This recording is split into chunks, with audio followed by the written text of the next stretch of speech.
Hey guys, hope you guys are doing well.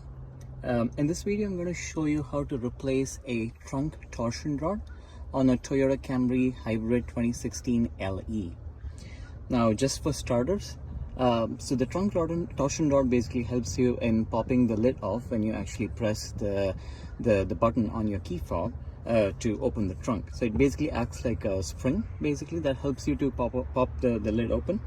And there are two of these rods on any car probably. There's one rod that I'm showing here. This is the one that actually popped off on my car, and that actually goes all the way to the left. So you can see that it kind of broke off from this point.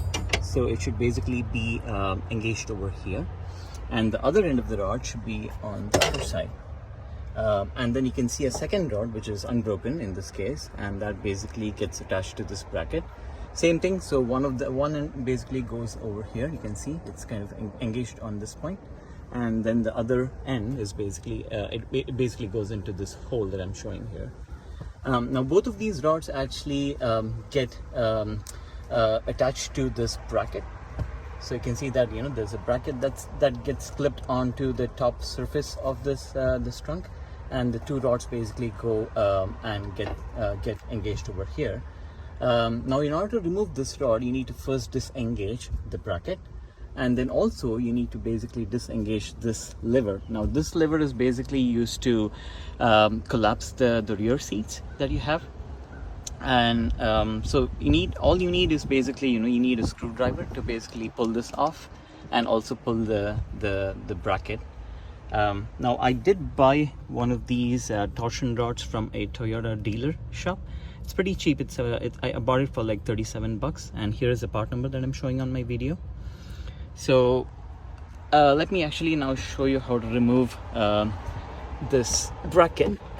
So all you need to do is you need to have a screwdriver, like a flathead screwdriver, and you need to basically insert it as I'm showing here. You need to insert it into this slot, and then all you need to do is just pull it off. Sorry.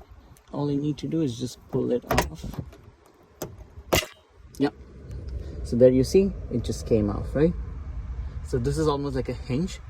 So once you use the screwdriver and pull it off, it just comes off like a hinge. And the next step is, of course, to remove this lever that I was talking about. So in order to do that, same thing. You need to first use the screwdriver and slightly push on here and slide it off. And the way you put it in is you just put it back into this slot. You can see that there is a slot in here. So all you need to do is just plug it in and then push it forward. That's it. It's pretty simple. So the way to remove that, as I was saying earlier, is use the screwdriver and just push it inside at this point, and then just pull that out. Oops. Yeah. So now, since this is off here, you can actually pull the rod off. It's pretty easy. And then all you need to do is put in the new rod in here. So this is the old rod that I just removed. So you can see that the U-shaped portion basically just snapped off, and when this snapped off, I could hear a pretty loud sound actually coming from the trunk. So I initially thought someone actually kind of rear-ended me. It was that loud of a noise. And then you can see this is a sort of a comparison between the old and the new rod. It's the same shape, as you can see. So what I'm going to do now is I'm going to insert the new rod into its position. So the way you do that is, so first you need to actually put this U-shaped thing on top of this portion. So this is kind of the hinge of the door.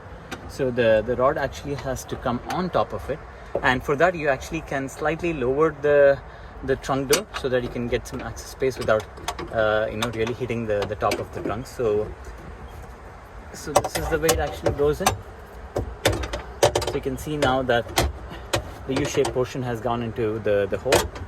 Then after that, you need to come here and then insert the rod into the bracket.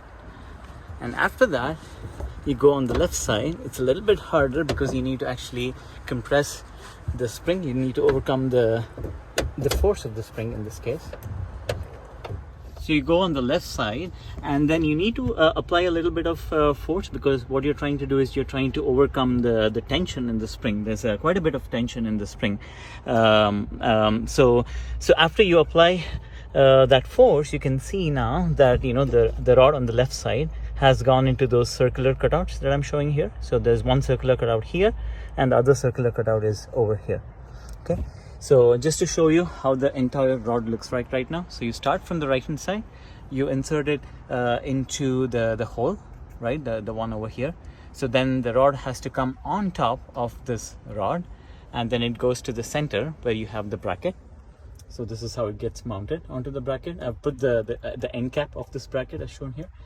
And then you come to the right hand side, you have to apply a lot of force, as I said, and then you basically have to put into those circular slots. Now you cannot actually do it the other way around. So you cannot start from this end and then go to the other end, because the problem is this is a U-shaped portion, so it won't actually go into the hole, right? So yeah, it's a pretty simple installation. Just requires quite a little stronger hands, I would say. And if you have a second help, I think that matters a lot. I think it'll be much better.